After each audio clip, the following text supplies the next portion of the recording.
Hello ဒီနေ့ဝက်သားအချိုချက်လေးချက်မှာပေါ့နော်အချိုချက်ချက်မယ်ဆိုရင်အဓိကကစက်သွန်ဖြူစက်သွန်နီပေါ့ဂျင်းတော့လုံးဝမထည့်ပါဘူးเนาะအဲ့ဒါလေးကိုအများလေးထည့်ရမယ်အနှစ်များရအောင်လို့ပြီးလို့ရှိရင်တော့တကြားထည့်မယ်စားထည့်မယ်စသားမုံထည့်ပါမယ်ပြီးရင်တော့အဓိကဘင်းငယ်များလေးထည့်မယ်ပေါ့နော်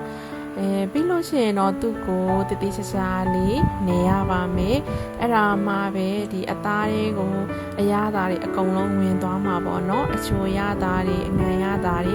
အကုန်ဝင်သွားအောင်လို့တတိချာချာလေးကိုနှံ့နေအောင်လို့စုပ်ပြီးတော့နေပါမယ်ပြီးတော့ဒီလိုမျိုးဟင်းချက်တဲ့အခါမှာသုံးတဲ့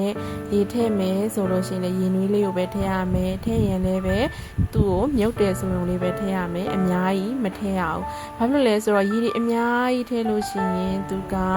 အရာသာမကောင်းဘူးပေါ့နော်ပေါ်ကြီးဖြစ်တတ်တယ်ရေလေးမြုပ်တယ်ဆိုရုံမှာသူ့အရာသာကအသားထဲကိုဝင်ပြီးတော့အရာသာလေးကောင်းမှာပေါ့ဒါပေမဲ့ဒီဝက်သားအချိုချက်လေးကတော့ရေမထည့်ထားပါဘူးသူ့ထွက်လာတဲ့ရေအနဲ့ပဲချက်ထားတာပါကဲပြီးတော့ပါပြီစားလို့ရပါပြီရှင်